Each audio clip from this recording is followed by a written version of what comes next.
بسم اللہ الرحمن الرحیم الحمد للہ والصلاة والسلام علی رسول اللہ وعلی آلہ وصحبہ ومن والاہ اما بعد۔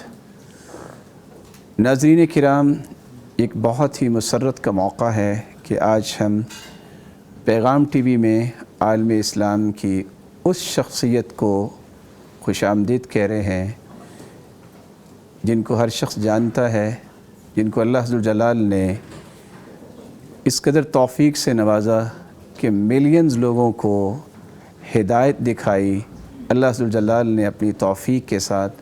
تو اس عظیم انسان کے ہاتھ سے میری مراد ہم سب کے محبوب اور انتہائی محترم اور Mohtasham honourable guest doctor Zakir Naik صاحب اور ان کے فرزند ارجمند شیخ فارق نائک صاحب، ہم دونوں کو پیغام ٹی وی میں دل کے تہ گہرائیوں سے خوش آمدید کہتے ہیں۔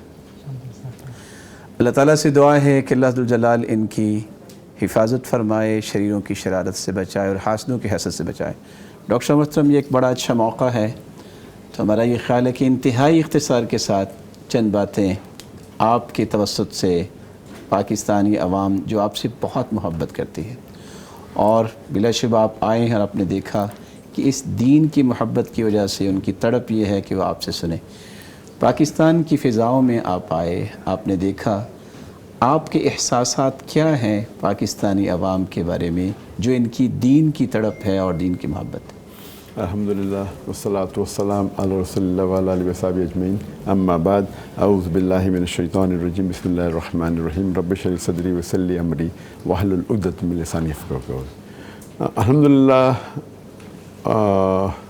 میری تمنا تھی کہ میں پاکستان آؤں، اور میں جانتا ہوں کئی پاکستانیوں کو میں مل چکا ہوں، گلف کنٹری میں، دبئی میں، سعودی میں، قطر میں، یو کے میں، کئی ممالک میں، اور جب میں تقریباً 10 یا 12 دن پہلے پاکستان آیا تو وہی پیشن مجھے نظر آیا، پیشن اور جنون الحمدللہ۔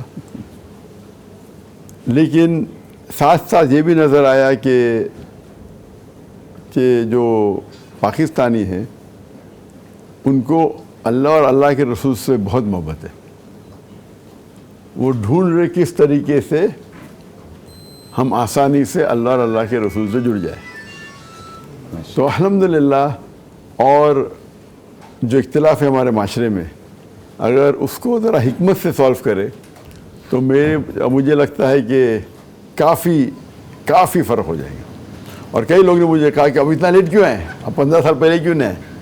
تو میں کہتا تھا کہ آنے کی تو خواہش تھی لیکن حالات ایسے تھے، اور الحمدللہ مجھے امید ہے کہ پاکستان جو ملک ہے وہ واحد ملک ہے جو اسلام کے نام پہ خصوصاً الگ ہوا، اور پاکستان کے علاوہ کوئی بھی ملک نہیں جو الگ ہوا دین کے نام پہ، اسلام کے نام پہ۔ اور امید ہے کہ انشاءاللہ اگر ان کو صحیح رہنما ملے یا صحیح تربیت ملے تو ان کا جو پیشن ہے، ان کا جو جنون ہے، اسے صحیح طریقے سے استعمال کیے تو انشاءاللہ پاکستان سے امید ہے کہ پاکستان سے جو ہمیں جو لگتا ہے کہ جو ہمارے دشمن، اسلام کے دشمن جو اٹیک کر رہے ہیں، اور آپ دیکھتے ہیں چاہے میڈیا پہ ہو یا باقی جگہ، ہم مسلمان اتنی بڑی تعداد میں ہونے کے باوجود ہم پیٹے جا رہے ہیں، تو امید ہے کہ انشاءاللہ اگر سب ایک ہو جائے پاکستانی اور باقی کے دنیا کے مسلمان، تو انشاءاللہ جو قرآن کی جو آیت ہے، اللہ تعالیٰ فرماتے ہیں سورہ توبہ سورہ نمبر 9 آیت نمبر 33، سورہ فتح سورہ نمبر 48 ورس نمبر 28، اور سورہ صف سورہ نمبر 61 آیت نمبر 9، هو الذی ارسل رسولہ بالہدیٰ، کہ اللہ سبحانہ وتعالیٰ نے اپنے آخری نبی محمد صلی اللہ علیہ وسلم کو بھیجا حق کے ساتھ، دین الحق کے ساتھ، تاکہ وہ ساری مذہب پہ غالب ہو، چاہے وہ کرسچینزم ہو، ہندوازم ہو، جوڈائزم ہو، بدھزم ہو، سوشلزم ہو، ایتھیزم ہو۔ پر اللہ تعالیٰ 2 جگہ فرماتے وَلَوْ قَلِيلٌ الْمُشْرِكُونَ، کتنا بھی مشرک چاہے، اور ایک جگہ فرماتے وَكَفَىٰ بِاللَّهِ شَهِيدًا، اور اللہ کافی ہے شہادت کے لیے۔ تو انشاءاللہ امید ہے کہ پاکستان اس میں آگے رہے، اور اس دن کا انتظار ہے کہ جس دن اسلام پوری دنیا پہ غالب ہوگا انشاءاللہ۔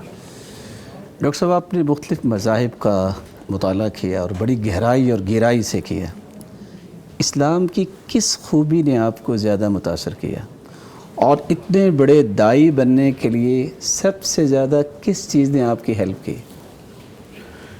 جہاں تک کہ اسلام کی کس بات نے مجھے متاثر کیا، ایسے کئی آپ دیکھیں گے غیر مسلم جو اسلام قبول کرتے، کئی مختلف وجہ ہے، لیکن سب سے زیادہ جو کامن ہے وہ توحید ہے، توحید ہے۔ اور اگر آپ پڑھیں گے باقی دیگر مذاہب میں بھی توحید موجود ہے، لیکن کچھ ملاوٹ ہے، کچھ عملی ملاوٹ ہے۔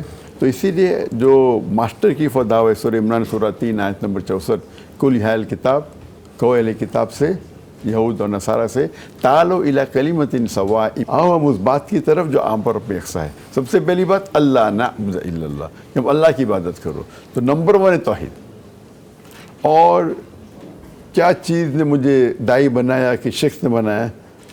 تو پہلے تو میں اسکول میں عام جیسے مسلمان ہوتے، الحمدللہ میں ابو ایوریج تھا، 5 ٹائم نماز پڑھتے تھے، روزہ رکھتے تھے، ماشاءاللہ حج کے لے گئے، یہ سب چیز تھی، لیکن میری زندگی میں دعوت نہیں تھا کہ اسلام کی دعوت دینا۔ وہ شیخ احمد دیدہ صاحب سے ملے 1987 میں، جب میں میڈیکل کالج کے 2nd ایئر میں تھا، ان سے ملا، ان سے متاثر ہوا، اور پھر میں دعوت دینے لگا۔ اور جب دعوت دینے لگا تو دعوت دینے کے لیے تو ضروری ہے، بلغ عنی ولو آیہ، جو پتہ تھا بولنے لگے، تو اور سوال پوچھنے لگے، تو علم حاصل کرتے کرتے ماشاءاللہ اور قرآن کا مطالعہ کیے اور حدیث کا مطالعہ کیے۔ اور میں تو تعلیم سے ایک میڈیکل ڈاکٹر تھا، طبیب تھا، تو شیخ دیدات کی وجہ سے میں میڈیکل ڈاکٹر آف باڈی سے ڈاکٹر آف سول بن گیا، طبیب سے طبیب الروح بن، طبیب جسم سے طبیب روح بن گیا، الحمدللہ۔ ایک چھوٹا سا سوال ہے ڈاکٹر صاحب، آپ نے جس قدر خوبصورتی سے دنیا کو توجہ دلائی ہے کہ اس وقت میڈیا وار ہے، ایک نہیں حدیث جیسے کہتی ہے کہ اتنے فتنے آئیں گے کوقع القطر، جس طرح بارش کے قطروں کو ہم کاؤنٹ نہیں کر سکتے، اتنے فتنے آئیں گے۔ الحاد کا فتنہ سب سے زیادہ اس وقت یونیورسٹیز اور کالجز میں اور جگہ جگہ پھیل رہا ہے۔ مسلم امہ جو ہے اس درد کو محسوس کیوں نہیں کر رہی؟ اس کا حل کیا ہے؟ اور کتنے لوگ میڈیا میں انویسٹ کرنے میں بھی گھبراتے ہیں، حالانکہ ان کو پتہ ہے کہ جس طرح کی وار ہے اس کے سامنے بند باندھنا اور دیواریں کھڑی کرنا اس وقت بہت ضروری ہے، کیونکہ دشمن حربی کوششوں میں ناکام ہو چکا، اب وہ اس طریقے سے وہ وار کرنا چاہتا ہے۔ اس کا حل کیسے ہم ڈھونڈ سکتے ہیں اور کیسے ہم لوگوں کو مطمئن کر سکتے ہیں؟ جس طریقے سے اللہ تعالیٰ فرماتے ہیں سورہ نحل میں سورہ نمبر 16 آیت نمبر 43 اور سورہ انبیاء سورہ نمبر 21 آیت نمبر 7، اگر آپ کو کچھ نہیں پتہ تو اس سے پوچھو جو علم رکھتا ہے، اس کے بارے میں مہارت حاصل کرتا ہے۔ تو اگر یہ آپ دیکھیں گے جو ایتھیزم ہے، ایتھیسٹ لوگ اکثر سائنس کو اپنا خدا مانتے ہیں، لاجک کو اپنا خدا مانتے ہیں۔ تو اگر ان کو مطمئن کرنا چاہیے اللہ کے بارے میں تو ہمیں سائنس کا استعمال کرنا چاہیے۔ کیوں؟ قرآن کہتا ہے، میں نہیں کہتا ہوں، تعالوا الی کلمۃ سواء بین بینکم۔ تو یہ ایتھیسٹ جو ہے، جو ملحد ہے، وہ سمجھتے ہیں کہ سائنس الٹیمیٹ ہے، لاجک الٹیمیٹ ہے۔ تو تعالوا الی کلمۃ کا مطلب کیا؟ یکساں میں ہو۔ تو لوگ مجھے پوچھتے ذاکر بھائی ہندوازم میں تو یکسانیت ہو سکتی ہے، اب عیسائی سے بات کرتے یکسانیت ہے بائبل اور قرآن میں، یہ ایتھیسٹ میں کیسا یکسانیت ہو سکتی؟ تو میں کہتا ہوں جب میں ایتھیسٹ سے ملتا ہوں، ملحد سے ملتا ہوں، تو میں کہتا ہوں کنگریچولیشن۔ تو اب کیوں کنگریچولیشن کر رہے؟ کیونکہ عام انسان وہ کرسچن ہے کیونکہ والد کرسچن ہے، ہندو ہے کیونکہ والد ہندو ہے، کئی مسلمان ہیں کیونکہ ان کے والدین مسلمان ہیں۔